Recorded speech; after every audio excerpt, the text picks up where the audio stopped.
Olá, vocês gostam de um bom vinho colonial para beber ou fazer aquele sagu? Hoje nós vamos até o interior de Pelotas, na vinícola João Bento, conversar com o seu João e a dona Mari.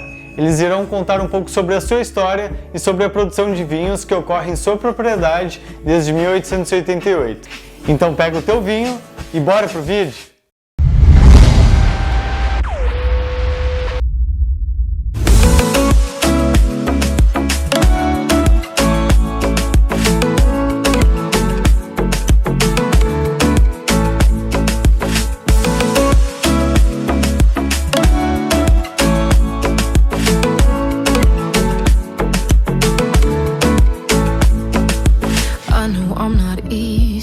I drag you out your mind, and there are days I hate you, but baby, you're still mine. And then we have the best times, no matter what we do. And even when we don't, there's nobody I'd rather choose. Let's take it slow, where you go, I go too. And if you hit the bottom, I'm going down with you. Let's take it.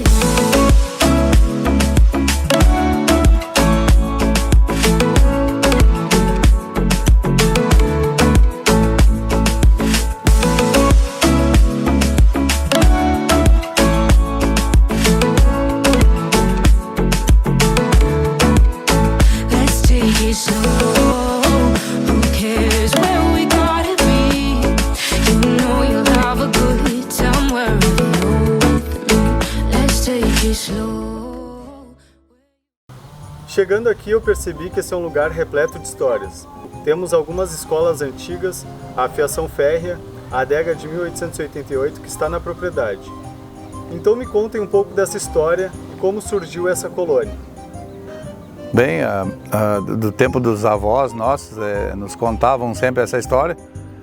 Teve um navio que chegou com aproximadamente 70 imigrantes, né?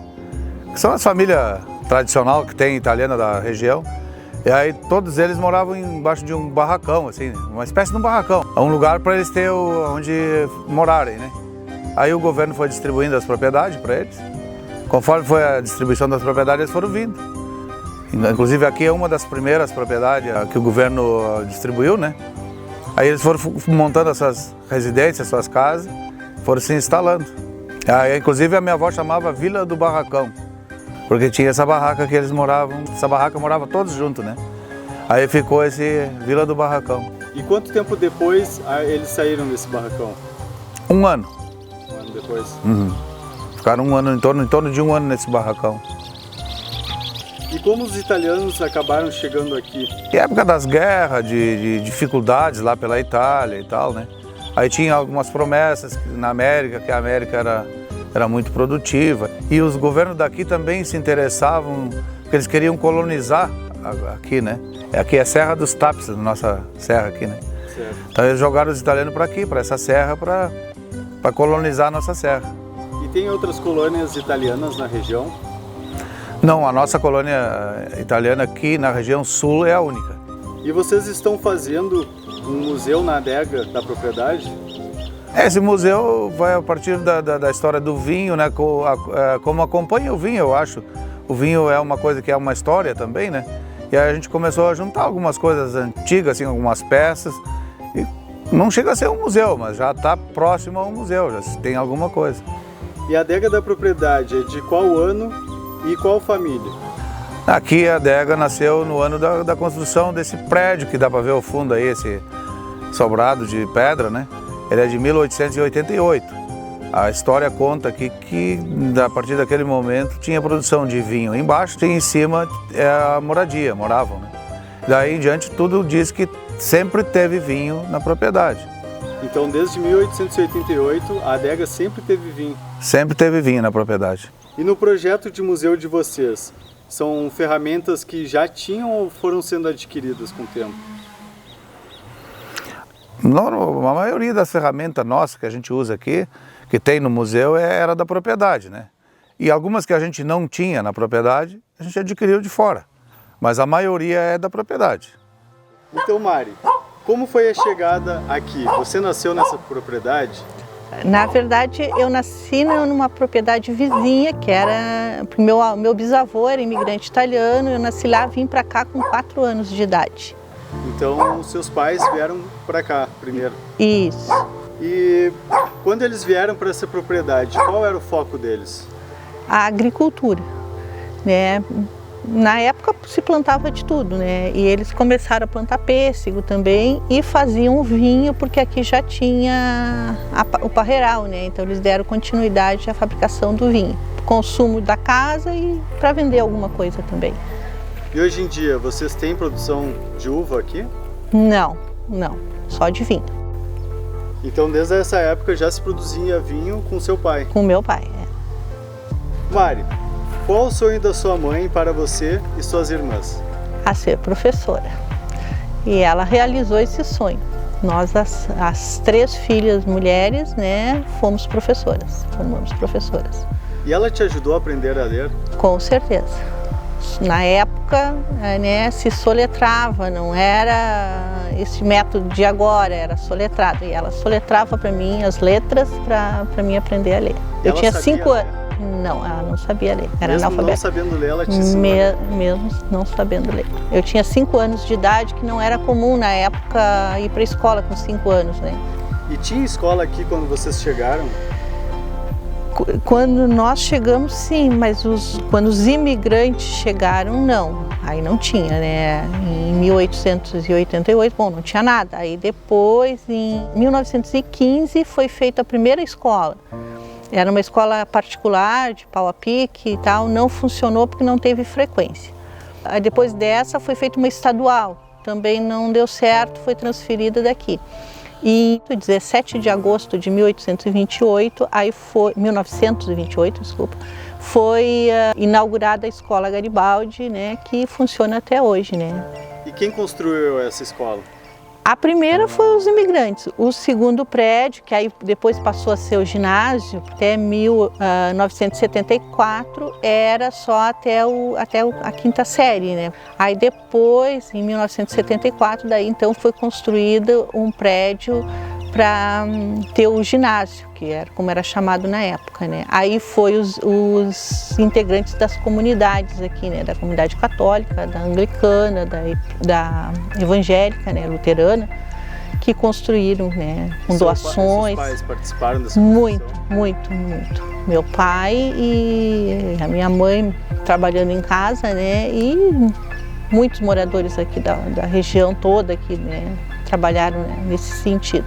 E a senhora acredita que essa foi uma preocupação para os seus filhos poderem ter um ensino também? Com certeza, ele trabalhou nesse sentido, eles trabalharam, não só ele, todos os outros que trabalharam nesse sentido, foi para que os filhos dos agricultores tivessem essa oportunidade de estudar, né? E hoje em dia quem dá aula nessa escola? Eu e a minha filha. Mas as minhas outras 2 irmãs também trabalharam na escola, né? Então, acho que o meu pai e a minha mãe realizaram esse sonho, né? Todos trabalharam ali. Essa história é muito emocionante. E hoje, essa é a única escola que funciona na colônia? Não, depois de um tempo foi feita uma escola de ensino médio, uma escola estadual de ensino médio. Meu pai também teve a possibilidade de ajudar, não com trabalho, porque já estava com bastante idade, mas com alguma ajuda de custo ali na canalização de água e coisa, ele conseguiu ajudar. E a gente até assim se emociona porque a escola tem o nome da minha irmã, né, que já é falecida, professora Elizabeth Blas Romano. Muito legal. Então os seus pais, a sua mãe não sabia ler, te ensinou a ler, e a escola que fazia falta aqui, o seu pai ajudou a construir. Isso. Que legal, uma história muito bonita. João, como o senhor se interessou pelos vinhos? Bem, isso é do tempo do meu avô ainda, porque o meu pai e a minha mãe iam ajudar nas colheitas da uva, ajudar o meu avô a colher uva para fazer vinho, né? Eu já ia junto, com 5, 6, 7 anos eu ia junto. Aí chegando lá, o avô gostava de ver nós pisoteando a uva. Era a época que amassava a uva com os pés, né? Ele botava nós junto dentro do tanque aquele para amassar a uva com os pés. Então dali já comecei a gostar o cheiro, né? Principalmente o cheiro. cheiro da uva, todos os anos, quando é a época da uva madura, assim, eu já começava, parece que era psicológico, sentir o cheiro da uva, né? Mesmo que não tivesse uva, eu já estava começando a sentir o cheiro. Dona Mari também já pisou muito em cima de umas uvas? Pisei também, mas mais foi na minha época, a gente já, quando o pai veio para cá, a gente já fazia com a máquina, aquela de madeira com 2 rolos que tinha aqui. Vocês ainda têm esse equipamento aqui? Tem, tá no museu ali que a gente está montando. Tá? Então o senhor faz vinhos desde os 7 anos de idade? É, toda a vida, eu sempre digo que é toda a vida. Quando alguém pergunta para mim quanto tempo eu faço vinho, eu digo que é toda a vida, porque eu comecei assistindo meu avô fazer, o meu pai indo ajudar, minha mãe ajudar o avô na colheita da uva. E depois eu trabalhei de empregado numa casa que uma família fazia vinho também, eu ajudava eles a fazer. Aí casei e vim para cá com a minha esposa, que o pai dela fazia vinho. Então eu nunca tive afastado de produção de vinhos. E vocês, o seu João e a dona Mari, se conheceram através da vinícola? Não. Até eu passava aqui na frente e via a propriedade, assim, olhava, né? Achava bonito, sabia que tinha produção de vinho, mas não sabia que tinha a Mari aqui. Então, quando o senhor descobriu que tinha vinícola e ainda tinha mais a Mari, foi amor à primeira vista. Não, até que porque eu conheci ela, né? Aí, claro, a gente namorou um tempo, aí depois eu fiquei sabendo que ela era daqui, da vinícola, né? Ah, claro que me interessou também, me ajudou, né? A pessoa, agora vou produzir vinho para a vida inteira. É, agora estamos trabalhando com vinho aí, forte, graças a Deus. Forte não, mas assim, né, dentro das nossas... Para a região, a nossa produção é boa, né? E quando vocês se casaram e onde foi? 1880, tu vai responder? Não, 1800 nada. 1900? 1986. A nossa festa de casamento foi na escola ali, porque na escola tinha um salão, porque quando foi construída a escola, que a comunidade ajudou a construir, deixou uma parte como salão de festas. E aí nós casamos na escola, então. E tem toda uma simbologia também. Com certeza. É muita história ali na escola. Muitas emoções. Muitas. Bom, então, quando vocês se casaram, o seu João veio para cá, para essa propriedade, para trabalhar junto com o sogro, o pai da Mari. Sim. Já era um trabalho em família. Claro que na época nós tínhamos uma produção de pêssego aí também. A uva era pouca. O vinho também não era muito, né? Era pouco, né? Então, seu João, o vinho não era o foco da família. O foco era o pêssego. O que o seu sogro pensava sobre o vinho? Bom, bem, o meu sogro até que ele gostava da produção do vinho e tudo, mas ele não tinha assim como uma coisa principal. Ele tinha o vinho como um produto secundário. Na verdade, eu transformei o vinho numa coisa de primeiro produto da propriedade, né? Foi só isso, eu só conseguia mudar de pêssego para vinho. Mesmo eu tinha o vinho, tinha o pêssego, mas aí depois fomos deixando o pêssego e continuamos só com o vinho. E como essa mudança aconteceu dentro da propriedade? Foi uma coisa de uma hora para outra? Foi aos poucos? Foi aos poucos, né? Com certeza foi aos poucos, né? A gente foi... se fazia o vinho, né? E aí foi se aumentando aos poucos, né? Conforme foi tendo saída, né? Tanto que a gente começou quando os primeiros a gente vendia só em casa, depois se passou a fazer entrega, né? Que aí o Bento começou a fazer entrega, primeiro de moto, depois de Passat, depois de Fiat, enfim, foi indo, né? Então foi aos poucos, não foi uma coisa brusca assim, não. A partir de hoje não se planta mais pêssego, não. Tanto que até hoje a gente ainda tem alguns pêssegos, não é mais a gente que cuida, mas ainda tem na propriedade, né? Então foi o seu João Bento que estimulou essa produção de vinho em larga escala, transformando então como o primeiro produto da propriedade. Sim. Sim, depois que a gente começou a aumentar e com muita luta, fazendo entrega na cidade aos pouquinhos, pegando o mercado, sabe, assim, ficando conhecido, aí uma luta para registrar o produto também, né, para conseguir um registro da marca. E foi indo. Estamos aí, a gente não pode dizer que é uma empresa grande, claro que não, né? Mas estamos aí, estamos lutando. E o que te impulsionou a produzir em larga escala? Em qual momento a sua produção passou de uma produção pequena para uma produção média grande? É que nem eu sempre comento que é do meu amigo, né, que me impulsionou. Eu tenho um amigo que é industrial, né, que tem indústria, e eu trabalhava para ele, eu trabalhava com caminhão, fazia algumas coisas e vendia meus produtos para ele também, pêssego, né, para ele, e ele começou a me estimular, dizer, olha, tu tem um vinho bom, tu tem um vinho de qualidade, tu queres aumentar, eu te ajudo. Começou a me ajudar, assim, no sentido de apoio, né, conversava comigo, vai lá e compra a uva, traz e faz, e começa a aumentar o teu produto vai vender bem. E aí a gente começou assim, daqui foi aumentando aos poucos. Graças a Deus chegou no que a gente está aí, né? E ele me dava um outro apoio, que era a semente do pêssego que eu tirava aqui da indústria, que é o caroço do pêssego, né? E secava e vendia lá para a serra, lá em cima, e trocava por uva. Eu fazia um negócio, trocava. Eu levava os caroços, a semente de pêssego, já era uma boa quantidade, não era pouco, né? Era 100 toneladas, mais ou menos, assim, de caroço, para fazer mudas. E trocava essa muda por uva, e da uva eu transformava em vinho aqui. Aí ele me emprestava o caminhão dele, né, para fazer isso no início. Eu tinha caminhão meu, mas como ele tinha caminhão menor na época, para iniciar com um caminhão pequeno, né, o meu caminhão era maior, ele tinha um pequeno que é mais econômico, eu ia no dele para começar o negócio. Ele me ajudou dessa maneira. Esse então é um grande amigo, te estimulou e ainda disponibilizou ajuda. Um grande amigo, inclusive é um dono de indústria de conserva, que eu tenho grande admiração por ele, porque ele trabalha honesto, é uma pessoa que tem muita honestidade, né, com os colonos aí, todos os colonos que vendem para ele gostam dele. Tudo. E hoje, quem são os seus sócios aqui na propriedade? A gente trabalha com a filha e é o meu genro, né? O genro que é sócio aqui com nós.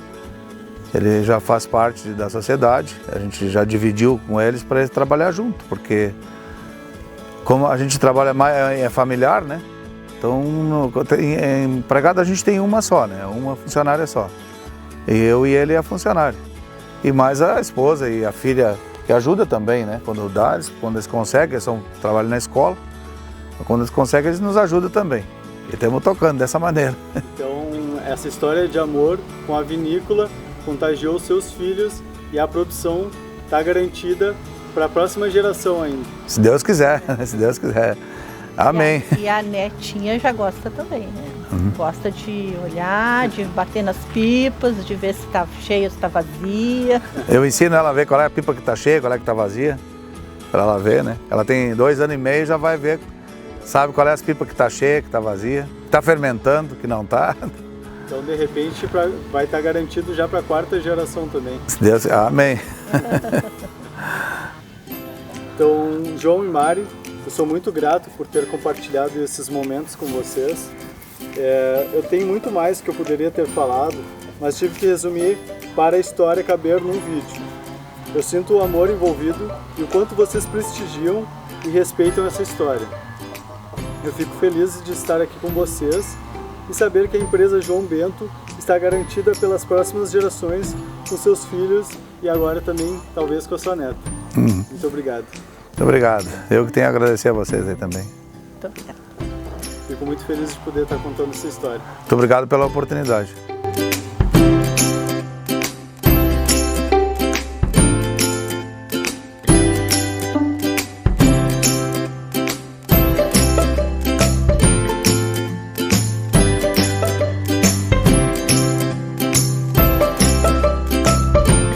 E aí, gostaram? Na descrição eu deixei o contato e a localização da vinícola para que vocês possam visitar e conhecer. E no nosso próximo vídeo, o seu João irá contar um pouco sobre como funciona a produção de vinhos. Então, para não perder, já curta e se inscreva. Muito obrigado e até a próxima!